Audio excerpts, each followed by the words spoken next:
Charlotte et moi, on travaille depuis plusieurs années maintenant dans un hôpital de jour pour enfants autistes qui s'appelle l'hôpital de jour André Bouloche, qui fait partie de l'association Cérep Pimentin. Depuis plusieurs années, on a mis en place des ateliers à médiation numérique, particulièrement en fait des ateliers qui tournent autour des jeux vidéo, des tablettes numériques ou autres. Et de base, en fait, ces ateliers se passaient en fait de manière toujours très cadrée et ritualisée, où différents enfants sont situés devant un mur sur lequel est projeté un jeu, en fait, un jeu vidéo.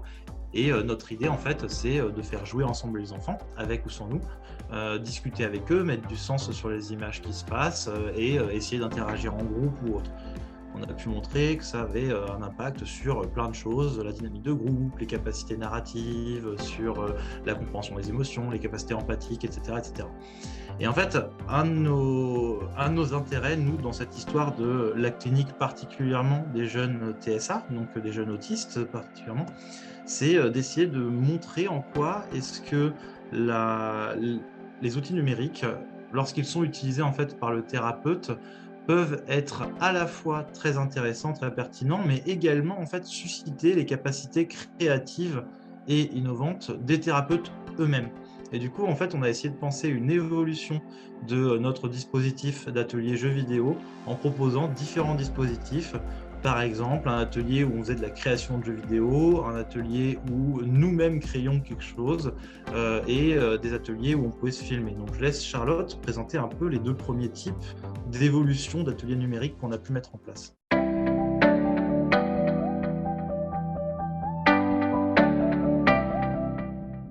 Oui, donc du coup, on a mis, comme tu l'as dit, Olivier, en place, enfin, à la suite de nos prises en charge, du coup, groupales, où on travaillait vraiment sur la médiation, sur le côté ludique du jeu vidéo. On a mis en place par la suite, avec ce même groupe de jeunes patients, euh, avec cette idée de création, on s'est dit on allait arrêter de faire du vidéo ludique à proprement dit. Donc, on allait arrêter de jouer aux jeux vidéo.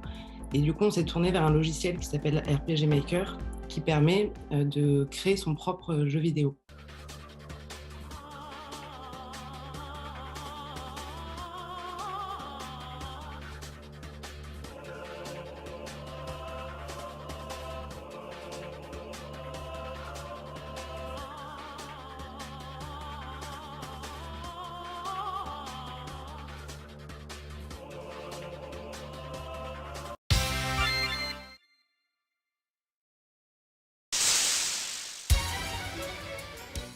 Donc ainsi, on a pu travailler avec les enfants sur des capacités du coup narratives, de construction narrative, où voilà, donc il fallait créer une histoire, créer des personnages, puis créer des décors de jeux vidéo, créer une intrigue, des échanges, travailler sur les émotions.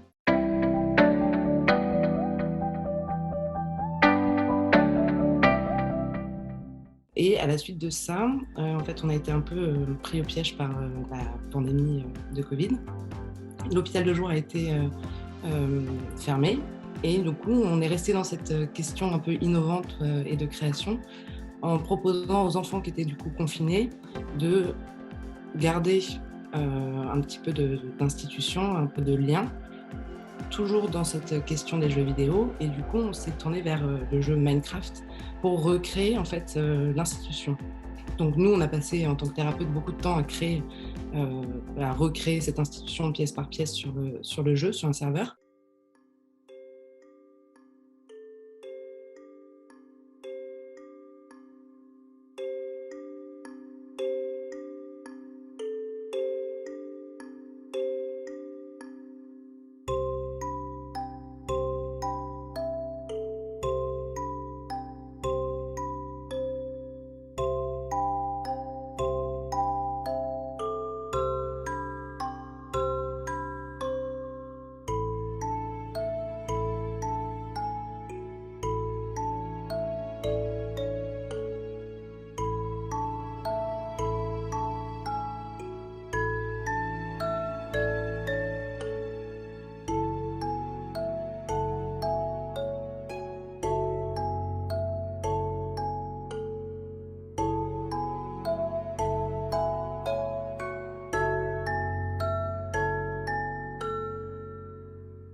Et puis après, par la suite, on a proposé aux enfants de se retrouver dans ce monde virtuel qui était en fait leur hôpital de jour, donc un monde virtuel, mais euh, qui leur rappelait le quotidien de l'hôpital de jour.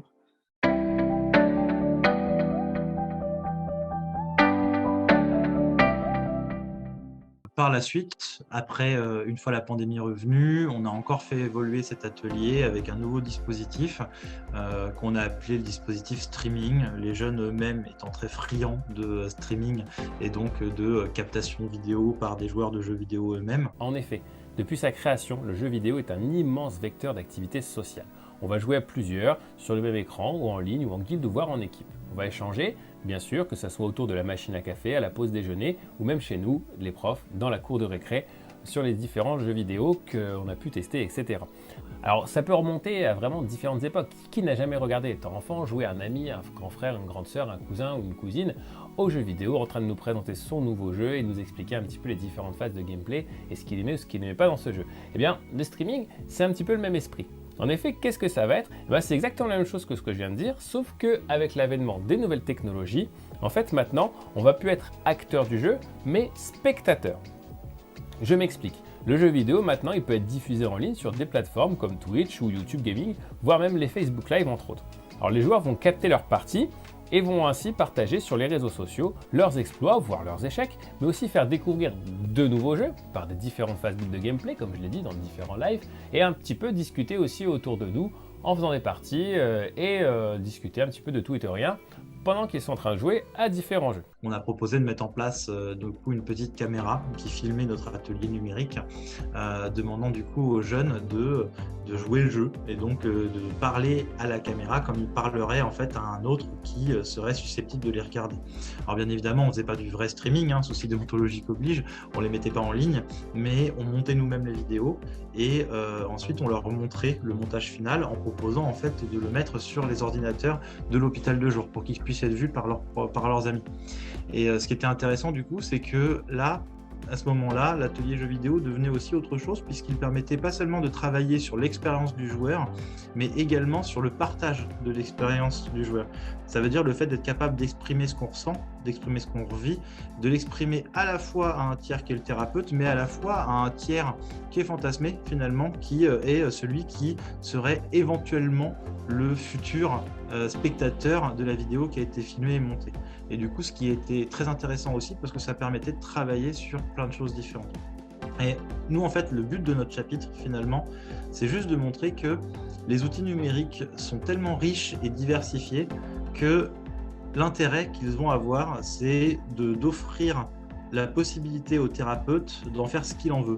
Et donc, ce qui est important, c'est que le thérapeute puisse se détacher un petit peu des outils technologiques qui sont déjà pré-mâchés, pré-faits, mais vraiment de se servir de ces outils comme il le souhaite, en fonction de sa propre créativité, et que plus on est créatif, plus on est innovant et plus on s'amuse, et plus en fait il y aura du thérapeutique possible.